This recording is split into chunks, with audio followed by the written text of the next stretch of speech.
আমি প্ল্যান করে করেছি।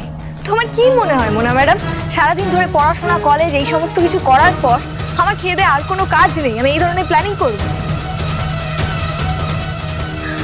আচ্ছা, এই যে প্ল্যানিং প্লটিং করা তো তোমার কাজ, এখানে আমার উপর চাপাচ্ছ কেন বলো তো? এই একদম চুপ করে থাকবে, একটাও কথা বলবে না তুমি। আমরা আগে মাহির কথা শুনবো, তারপর তোমার ব্যবস্থা করবো আমরা। শোনো, একটা কথা বলছি, যুক্তি দিয়ে উল্টো পাল্টা বোঝানোর চেষ্টা করবে না, মনে রাখবে কথাটা।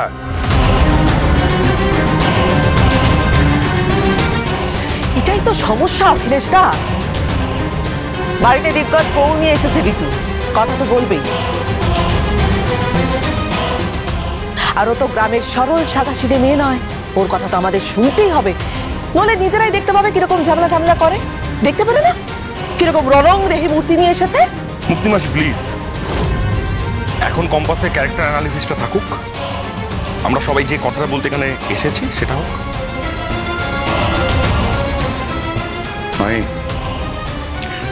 কালকে কি হয়েছিল সেটা আমাদের বল।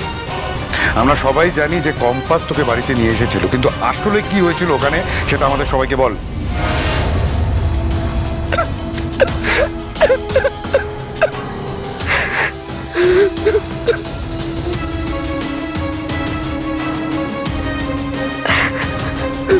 আরে আরে কাঁদিস না, কি হয়েছে পরিষ্কার করে বল আমাদের। এই শোন মাহি, এই কান্নাকাটিটা বন্ধ কর। তুই যখন কাল রাত্রে বাড়ি এসেছিলিস তোর কোনো হুঁশ ছিল না, তুই আমাদের কাউকে চিনতে পারছিলিস না, জিজ্ঞেস করছিলিস কারা তোমরা। তাই যা মনে আছে সেটা পরিষ্কার করে বল। আমার তো কিছু মনে নেই মা। তার মানে কি? কি রে? কেন মনে থাকবে না? কি এমন করছিলে? কম্পাস তো কম্পাসের ভার্জনটা বলেছে, এবার তুমি তোমারটা বলো।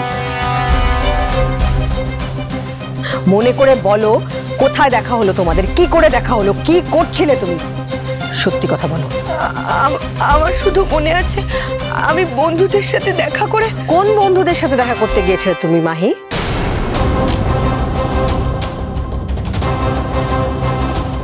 যেই বন্ধুর জন্মদিন বলে গিয়েছিলে সায়ন, সে তো বলেছে তার জন্মদিন ছিলই না, তুই মিথ্যে বলে গিয়েছিলে। এবার সত্যিটা বলো, কোথায় গেছিলে? যে মা, তুমি আজকাল আমার উপর কথায় কথায় রাগ করো, কোথাও যাওয়ার পারমিশন দাও না, তাই আমি মিথ্যে বলেছিলাম। তুমি মিথ্যে বলেছো, আর তার দোষ অন্যের। আমার কলেজে কিছু নতুন বন্ধু হয়েছে না যে মা, আমি তাদের সাথেই ক্লাবে দেখা করতে গিয়েছিলাম। আসলে তুমি তো ওদের চেনো না, তাই আমি তোমাকে কিছু বলিনি। তারপর কি হয়েছে মাহি? ক্লাবে গিয়ে কি করেছিলে তুমি? বিশ্বাস করো যে মা, আমি সত্যি কথা বলছি, আমি কিচ্ছু করিনি, শুধু আড্ডা মারছিলাম। আমি তারপর আবার সময় মতো বেরিয়েও এসেছিলাম। শুধু আড্ডা মেরেছিলে? আড্ডা মেরেছিলে তারপর বেরিয়ে এসেছিলে, ড্রিঙ্ক করনি, কোন রকম নেশা করনি তুমি? সত্যি কথা বলো ভাই। ওকে ধমকাচ্ছ কেন তুমি? প্লিজ থ্রেট করে ওকে ভয় পাইয়ে দিও না, ওর কথাগুলো বলতে দাও। দেখো, তোমাকে একটা কথা বলছি, কম্পাস যখন কথা বলছিল তখন কিন্তু আমরা সবাই ওর কথাগুলো শুনেছি। কম্পাস সোম থেকে রবি প্রতিদিন সন্ধ্যে ৬টায় স্টার জলসায় ও জিও হটস্টারে।